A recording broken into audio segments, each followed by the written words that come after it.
Juliano, conta um pouco então aí pra gente, cara, como é que funciona esse time de plataforma? Cada dia tá mais comum a gente escutar isso, né? Time de Sim. plataforma para lá, para cá. O que que faz um time de plataforma? Beleza. Bom, em linhas gerais, aqui no Meli nós temos aí, como eu citei, aproximadamente 7 mil desenvolvedores, certo? Espalhados por América Latina. E aproximadamente 300 pessoas são desse tal time de plataforma, tá? Mas o que é uma plataforma? Aqui no Meli, principalmente, né? Vou contar uma historinha para chegar nisso aí, tudo bem? O Meli nasceu em 99, desenvolvimento em Java, aquele famoso monolitão, tá?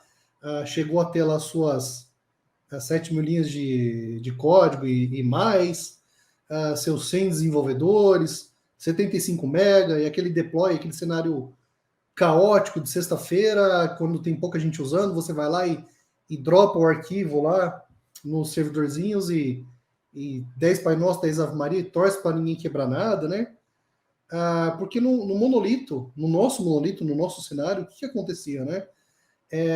Usávamos SVN, então tinha meu código, o código do Pedro, o código do Bruno, e o grande problema que o monolito nos gerava era que se o Pedro fizesse alguma caquinha lá, ele quebrava todo o monolito, né? Quebrava todo o sistema. Então aí era rollback, né? E aí, dependendo da arte do Pedro, podia ter um update de estrutura de banco de dados, etc. Seria um rollback super doloroso. Então esse monolito parou de escalar. Então o Meli começou a perder a velocidade, começou a não ter tempo em relação aos concorrentes para se lançar novas features, muito acoplamento, certo? Sem querer falar mal de monolito, tá? Assim, não se trata disso, tá? Tô falando para o cenário do Meli. É muito comum hoje todo mundo falar que microserviços são a salvação do mundo, e não é, então, mas aí é outro debate, né? Tudo bem. Mas enfim, o Meli não escalava mais, o monolito não escalava. Eu queria ter liberdade para desenvolver a minha feature, o Pedro a dele, o Bruno a dele. E aí o Meli, por volta aí de 2014, que é quando teve o artigo famoso lá do Martin Fowler, adotou microserviços, certo? E também não foi aquele negócio da noite pro dia, também, novamente, 3 horas se a gente fosse falar essa história aí e tal, mas o Meli começou a decompor o seu monolito em outros monolitos, que depois se tornaram microserviços e assim por diante, até chegar num cenário que praticamente tudo já era microserviço, só que era um microserviço não gerenciado, bem por cima, um overview. Como assim? O Juliano achava legal fazer um microserviço lá com Golang, utilizando o MariaDB, o Chagas lá, vou usar Kafka aqui com Elixir, o Bruno lá, PHP, com Oracle, enfim, sei lá.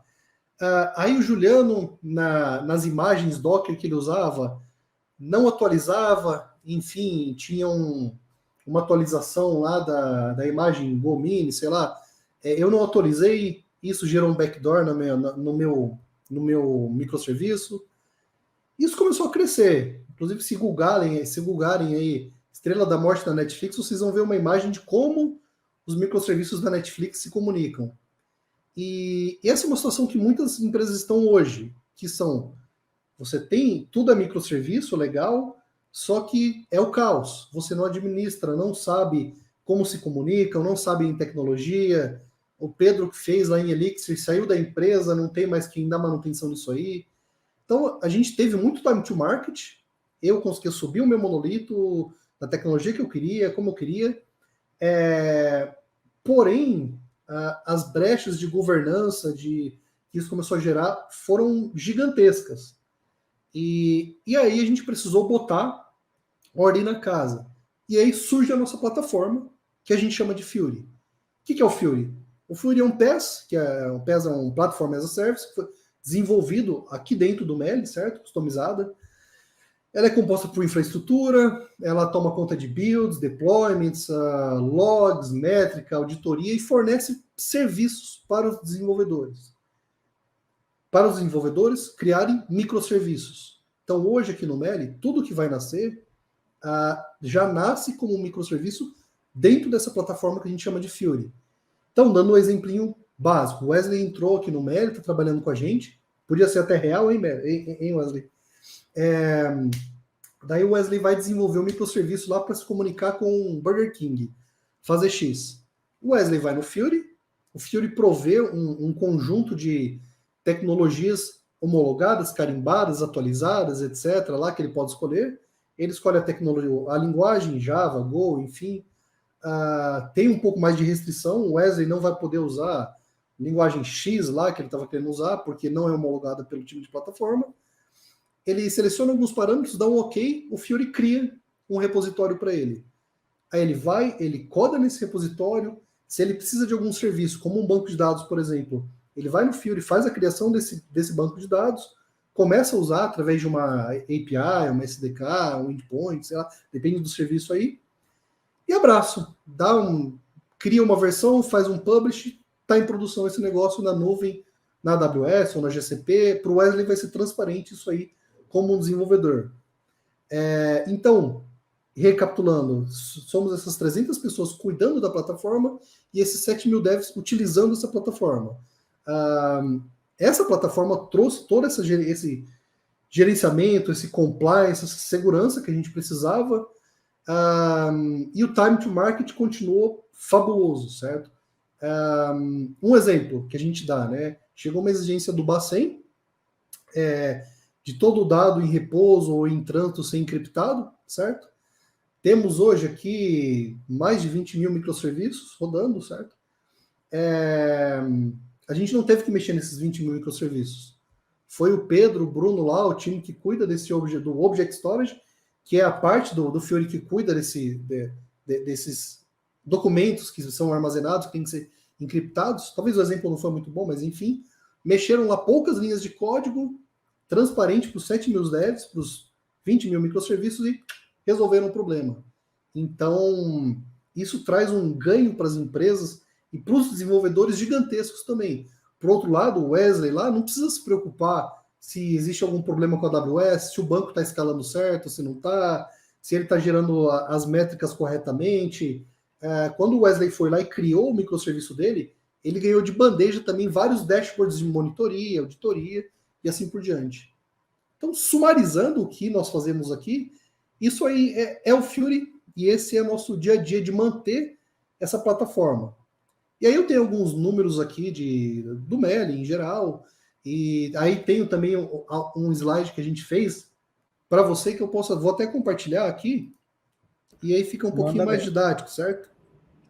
Resumindo, cara, vocês são aí os garçons dos desenvolvedores, né? Os caras precisam disso, de uma forma geral, vocês entregam.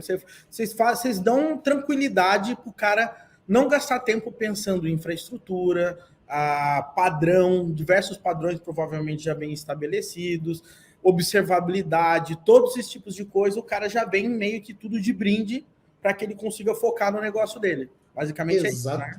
Exatamente. E aí, claro, o desenvolvedor, ele tem um desafio, ele não vai ser um simples programador de CRUD, porque o Fury abstrai coisas da nuvem, ele não abstrai a arquitetura, não abstrai a solução, não abstrai um bom desenho de resiliência, performance. Ele é uma ferramenta que o desenvolvedor vai ter que utilizar. Então, a gente Mas o cara precisa ser bom, né? Exatamente. O cara precisa entender de arquitetura, comunicação, de todas as coisas, né, cara?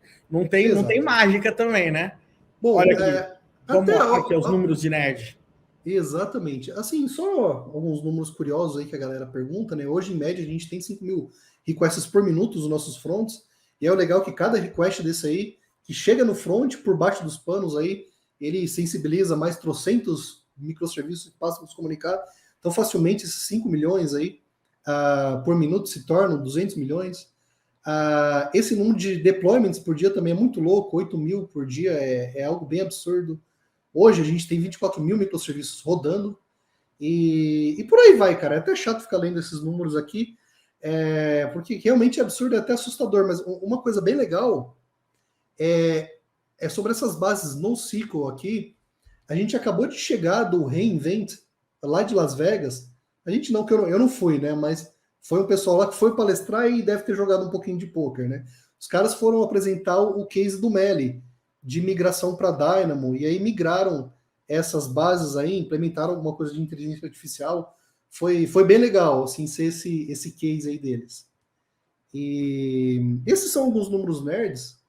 E aproveitando, Wesley, sua opinião, eu tenho um vídeo de 2 minutos aqui que mostra a criação de uma aplicação no Fiori de cabo a rabo até o momento de deploy. É válido eu mostrar aqui para vocês? Total, cara. Se você tiver aí, vamos ver, cara, com certeza. Eu acho que a galera quer ver, né, galera?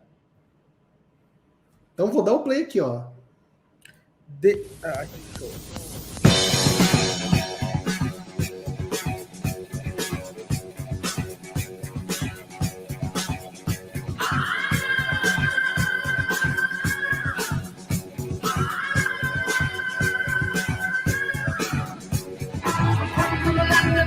Snow from the midnight sun where the hot springs flow.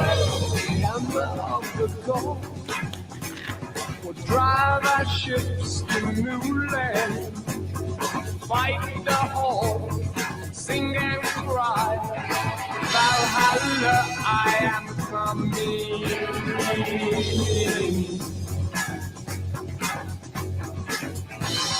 Desculpa atrapalhar a música, que eu sei que tá legal, mas até aí eu criei um aplicativo lá no Fiori e clonei ele. Agora eu vou rodar ele local, tá? E aí eu vou criar uma versão e vou mandar ele para produção. Não fiz ao vivo, tô mostrando o vídeo por quê? Porque eu preciso estar conectado na VPN e aí problemas podem acontecer, tá? Então é melhor ser um videozinho mesmo. Então continuem com a música aí.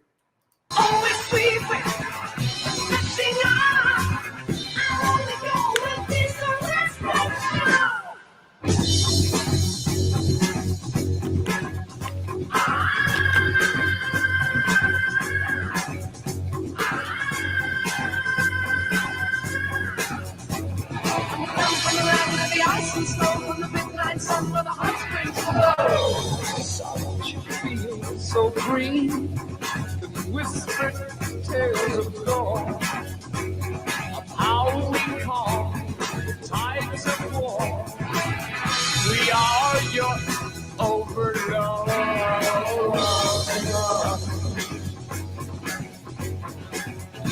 Always see, let me love. I only know what is the rest and show. So now you better stop, rebuild all your ruins. For peace and trust can win the day, despite of all your losing.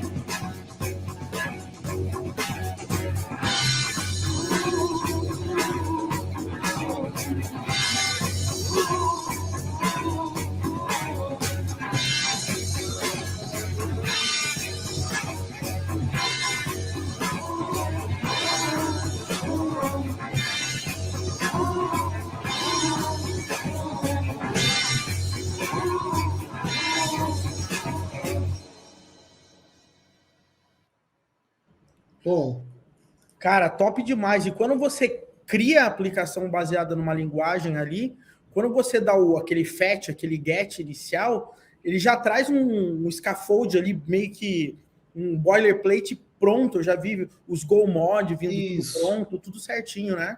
Exato, respondendo a um ping. É dar um Fiori Run e rodar, e testar. Alguns perguntaram ali no chat, ele tem um command line, né, que é o Fiori CLI. Então, muita coisa você faz pelo command line. Tem o site do Fiori e tem o Fiori CLI. E aí, no site, vocês viram aí bem rapidinho aí, você vê a infraestrutura, vê os bancos, etc. Então, todo conhecimento de nuvem, de infra, etc., a pessoa precisa ter. Então, realmente, não faz mágica. Assim, a gente precisa, respondendo aquela pergunta. E alguém perguntou de Jenkins também. Tem um Jenkins lá cuidando do nosso processo de build, deploy, enfim.